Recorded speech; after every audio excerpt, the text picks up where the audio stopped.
Good morning, children. This is Monal Sikarwar. I hope you all are well during this pandemic. Dear students, ये आपकी class 4th की EVS की book है green planet और आज हम इसका लेसन 18 पढ़ने जा रहे हैं। लेसन 18 है आपका वाटर। ठीक है, पढ़ना स्टार्ट कर रही हूँ मैं। There are large water sources in your neighbourhood. आपके घर के आसपास कई बड़े बड़े वाटर सोर्स होंगे, पानी के साधन। What are the different source of water, मतलब कि सोर्स ऑफ वाटर क्या होते हैं, मतलब पानी के जो साधन होते हैं उनको बोलते हैं। What are the different uses of water, हम किन किन साधनों से पानी का यूज़ करते हैं। How to take care of water and maintain its purity, हमको किस तरह पानी की केयर करना चाहिए और उसकी प्योरिटी का ध्यान रखना चाहिए। All of us need water to life, हमको पानी जीने के लिए आवश्यक है सभी को। We need water to drink, take bath, wash cloth and utensil, to cook food and for many other day to day activities. मतलब डेली हमको पीने के लिए, नहाने के लिए, कपड़े धोने के लिए, बर्तन साफ़ करने के लिए, खाना बनाने के लिए पानी की आवश्यकता पड़ती है।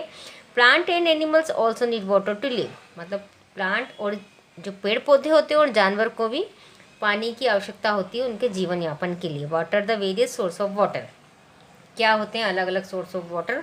सोर्स ऑफ वाटर, रेन सबसे पहले दे रखा है, रेन है ना। Rain is the main source of water on the earth as it rain water bodies such as river, ponds and ocean get filled up.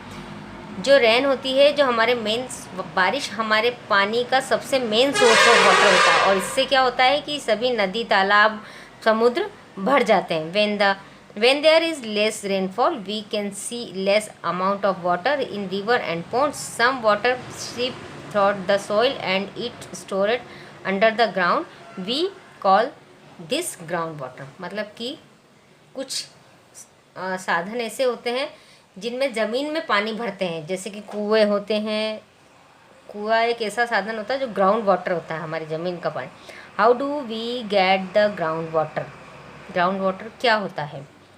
We use tubewell and well to get the ground water, जो हम tubewell और मतलब boring का पानी और कुएं का पानी हम यूज़ करते हैं वो होती है ground water. Sometimes we use electricity to operate pump to get the underground water, मतलब जो पंप होते हैं उसको चालू करते हैं हम बिजली से, तो वो भी हमारा underground water source of water होता है।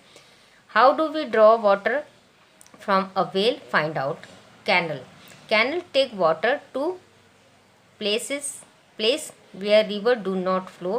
They are artificial waterways, that is they do not exist naturally but are human made. Canals are hence important source of water in places, मतलब कैनल बोलते हैं नहर को। एक जो नहर होती है ना, वो क्या होती है, मनुष्य के द्वारा बनाई जाती है और वो पानी सेव कर लेते हैं और उसको, और उससे सिंचाई का एक साधन होता है वो। That are situation for from a river of a water bodies, farmers building canals are draw water from the river to their field, providing water for growing crops in field in called irrigation. So we can say that canal are means of irrigation, मतलब जो canals होते हैं, नहर, वो क्या होते हैं, सिंचाई का साधन होते हैं और किसान इससे अपने खेतों की सिंचाई करते हैं। River and lakes are big water bodies and are major source of water. Most human settlement development along a river and human being needed water to various purpose such as drinking, cooking, washing and for growing plant and crop. River जो, lake जो होते हैं वो बहुत ही बड़ा साधन होते हैं हमारे पानी का, एक बहुत ही मेजर साधन होता है और जिससे क्या होता है कि हम अपनी लाइफ का जीवन यापन तो करते हैं और उसके बहुत सारे जैसे ड्रिंकिंग, कुकिंग, वॉशिंग और ग्रोइंग प्लांट, पेड़ पौधों को उगाना, सिंचाई करना, ये सारे काम भी हम नदी तालाब के पानी से करते हैं। Portable water, water that is fit for drinking is called portable water. जो पानी हमारे पीने के लिए सही होता है उसको पोर्टेबल वाटर कहते हैं। We can not drink sea water as it is salty, हम समुद्र का पानी पी सकते हैं क्या, नहीं पी सकते, क्यों, क्योंकि वो सॉल्टी होता है। Fresh water that is found in the river and lake can be use for drinking but only after proper purification. This is important as even fresh water has many impurities dissolved in it and many contain disease causing germs. So the water collected from various sources of fresh water goes through the cleaning of purification process before it is made fit for drinking. मतलब पानी हम सीधे यदि नदी तालाब से भरकर पीते हैं तो उसमें बहुत सारे जम होते हैं और इससे बहुत सारी बीमारियां हो जाती है, बहुत सारे डिसीज हो जाते हैं। तो हमको उसको क्या करना पड़ता है, फ्रेश वाटर बनाने के लिए बहुत सारी प्रोसेस से उसको प्यूरिफाई करना पड़ता है, फिर हम उस पानी को पी सकते हैं। 2 common method of water purification are, मतलब 2 कॉमन मेथड होती है जिससे हम वाटर को प्यूरिफाई करते हैं। Take a glass of water and mix some sand in it, leave it for some times. What do we observe? We will see that the sand particles have settled at the bottom of the glass. The upper part of the glass is clean water. This process is called sedimentation.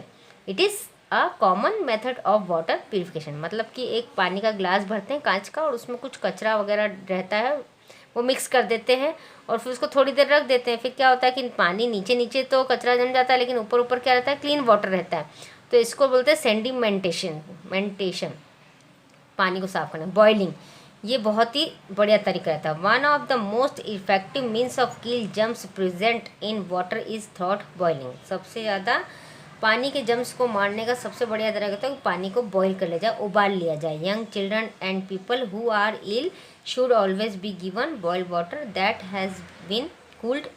Chlorine tablets could also be used to kill the germs present in water. मतलब कि जो लोग होते हैं, young लोग और children's, बच्चे वगैरह, उनको भी जब बीमार हो जाते हैं तो डॉक्टर क्या एडवाइस देते हैं कि पानी को उबाल कर पियो, पेट की सारी बीमारियों को ख़त्म करता है। और क्लोरीन टेबलेट डालने से भी पानी साफ़ होता है। In modern times and advance method of filtering water is use which is called reverse osmosis. Even in some of our homes, we can install RO machine which purify water through the reserve osmosis process. मतलब कि इस तरीके का RO water आजकल हमारे सबके घर में रहता है और ये पानी को बहुत ही अच्छी तरीके से प्यूरिफाई करता है ना। इसको बोलते हैं osmosis. Filtration, if we let water pass through a filter paper, the harmful particle will get separated and collected on the filter paper and we would get clean water. This method are not so effective in making water completely fit for drinking as they do not kill disease causing germs present in water. मतलब कि filter paper से पानी को छानना और फिर उसको पीना, ये सब क्या रहता है, ये मेथड इतनी अच्छी नहीं रहती जिससे कि पानी पूरी तरह से फ़िल्टर हो जाए, तो इसलिए ये फेल होता है। सी वाटर, सी यानी समुद्र का water, we can not drink sea water as it is salty. क्यों नहीं पी सकते हम, क्योंकि वो सॉल्टी होता है। In some place salt is obtained from sea water by the process known as desalination. The sea water is trapped and made to dry up under the sun. As it water evaporates, salt gets left behind. मतलब कि जहाँ समुद्र होता है वहाँ क्या करते हैं, पानी को लेकर एक उसमें स्टोर करके और उसको सुखाते हैं तो इस तरीके से वहाँ पर उसमें नमक बन जाता है। वाटर बॉर्न डिसीज़, कुछ डिसीज़ ऐसी होती है जो वाटर बॉर्न होती है ना, जैसे कि टाइफाइड होता है, मलेरिया होता है, हैजा होता है, ये सारी बीमारी के बारे में बताया, ये वाटर बॉर्न डिसीज़ होती हैं। We can adopt simple step to help prevent this disease. कुछ सिंपल स्टेप होती है जिससे हम उसको अपनी सुरक्षा कर सकते हैं इन बीमारियों से, टाइफाइड और इन सब से, है ना। Drinking water should always be store in clean container with lids. मतलब हमको पानी, पीने का पानी किस में स्टोर करना चाहिए, जो क्लीन होता है पानी का बर्तन. We should always purify water by boiling and using water filter before drinking. पानी पीने के पहले हमको या तो उसको बॉईल करना चाहिए या वाटर फिल्टर में फ़िल्टर करना चाहिए. Garbage should never be thrown near और इनटू पॉन्ड, लेक्स, रिवर और अदर वाटर बॉडीज़. मतलब कि जो कचरा नहीं करना चाहिए, नदी तालाब इन सब के आसपास हमको कचरा नहीं फेंकना चाहिए. Activities such as washing clothes and bathing the river and other source of fresh water pollute this sources, मतलब जो लोग पानी में, नदी में कपड़े धोते हैं, ये सब करते हैं, तो उससे क्या होता है, वाटर, पानी गंदा हो जाता है। फिर क्या है, seasonal change in water bodies, the level of, मतलब कुछ सीजनल यानी कुछ सीजन के साथ में पानी के साधनों में बहुत चेंज आता है। जैसे कि जब बारिश नहीं होती है और सूखा पड़ जाता है, तो इस तरीके से नदी तालाब सब सूख जाते हैं और मट्टी में बहुत ज़्यादा वो इस तरीके से दरारें पड़ जाती हैं। ये पूरा उसका ही दे रखा है। The water bodies dry out completely and lead to the major scarcity of water of drought, मतलब इस तरीके से हो जाता है। In the rainy season of during monsoon, और जब पानी का सीजन आता है, the water bodies fill up again, और वापस से क्या होता है, फिर पानी भर जाता है। Ground water is also replenished and there is no scarcity of water when there is heavy rainfall for a long period of time. Water bodies might overflow and water may will flow into the nearby areas. This is called flooding, मतलब कि जब बारिश नहीं होती, सूखा पड़ जाता है, तो इस तरीके से पानी का बहुत ही मतलब स्तर गिर जाता है। और जब पानी आता है तो सारी नदी तालाब भर जाते हैं, लेकिन जब ज़रूरत से ज़्यादा पानी आता है, सारी एरिया में पानी भर जाता है, सब लोग परेशान होते हैं, उसको बोलते हैं flooding. In winter less amount of water get evaporation for the water bodies, so the level of water is maintained. और जब विंटर आता है, ठंड का सीज़न आता है, तो पानी, बारिश बंद हो जाती है और इवेपोरेशन होने लग जाता है, तो वो पानी का लेवल क्या होता है, मेंटेन हो जाता है। अब दे रखा है आपको वी वेपोरेशन। ई वेपोरेशन क्या होता है, मैं आपको एक छोटी सी प्रक्रिया से समझाती हूँ। The cloth and petals dry up by the process of evaporation, मतलब ये जो प्रक्रिया है ये इवेपोरेशन की होती है। हम पानी को भरते हैं और बॉल में और गैस के ऊपर गर्म करने रख देते हैं और उसको अच्छा उकलने देते हैं, तो वो भाप बन के उड़ता जाता है और पानी का स्तर क्या होता है, बहुत कम हो जाता है पानी, और पूरा भाप बन के उड़ जाता है। इसी तरह से इवेपोरेशन होता है। उसमें जो रेनफॉल होती है उससे बर्फ़ गिरती है, फिर वो बर्फ़ पिघलती है, पानी बन जाता है, और पानी बनने के बाद में फिर जब गर्मी आती है तो वही भाप बन के उड़ जाता है और वापस से वो बादल बन जाते हैं, बादल बन के फिर वापस बारिश हो जाती है। Condensation, have you ever notice that when we keep a glass or a bottle of good water for some time, water dropped are formed on the outside of the glass or bottle, इसको condensation कहते हैं। मतलब जैसे हमने fridge में से एक bottle निकाला और उसको टेबल पे रख देते हैं। फ्रीजर में हमने एक बॉटल रख दिया, उसमें बर्फ़ जम गई, अब हमने उसको निकाल के उसको टेबल पे रख दिया। कुछ टाइम बाद हम उसको ऑब्जर्व करते हैं तो उसके बाहर ऐसे पानी की बूंदें बनती जाती है और टेबल में पानी भर जाता है और बहने लग जाता है। मतलब कि वो वापस क्या होता है, फिर पिघलता है बर्फ़ और बर्फ़ पिघल के वापस पानी बन जाता है। तो इसको बोलते हैं कंडेंसेशन, है ना। अब वाटर साइकिल बहुत सिंपल तरीका होता है, वो जो मैंने बताया आपको उस तरीके से। A continuous movement of water take place for land to air the back to land during, ये देखिए मैं इसके थ्रू बताती हूँ आपको, एक वाटर साइकिल के पिक्चर के थ्रू बनाती हूँ, है ना।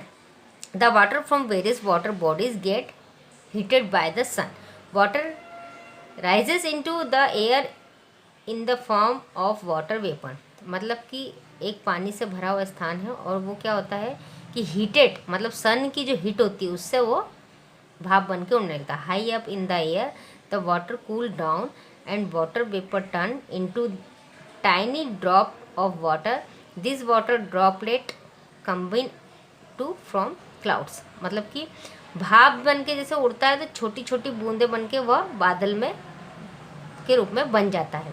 When the clouds become too heavy and are unable to hold the water droplets anymore, rainfall occurs. This is called precipitation, मतलब कि जब भाप बन के पानी उड़ता है बादल में जमा होता जाता है और जब बादलों में पूरा पानी भर जाता है और वो बहुत हैवी हो जाते हैं, तब वह क्या होता है, बारिश के रूप में बन जाते हैं। As it is rain water that had evaporation from the various water bodies again fall into water bodies, so the process of cycle goes on and on, मतलब फिर वापस क्या होता है, वो बारिश बन के बरसने लग जाते हैं। the clouds bring rain, the rain water gets collect in different water bodies, और फिर क्या होता है, वापस जितने भी डिफरेंट वाटर बॉडीज होते हैं उनमें वो बारिश बन के बरस के और वापस से फिर भर जाते हैं पानी। तो इसे बोलते हैं वाटर साइकिल। इवेपोरेशन क्या रहता है, भाप बन के पानी का उड़ना होता है और वो बादल के रूप में जमा होना होता है। उसमें पानी जब हेवी रूप से बढ़ जाता है तो वो वापस पानी के रूप में बरस के सारे वाटर, जितने भी सोर्स ऑफ वाटर होते हैं वो सब भर जाते हैं। डियर स्टूडेंट्स, ये था आपका लेसन वाटर, जो मैंने आपको पूरा पढ़ के समझा दिया है। अगले वीडियो में हम इसकी बैक एक्सरसाइज करेंगे।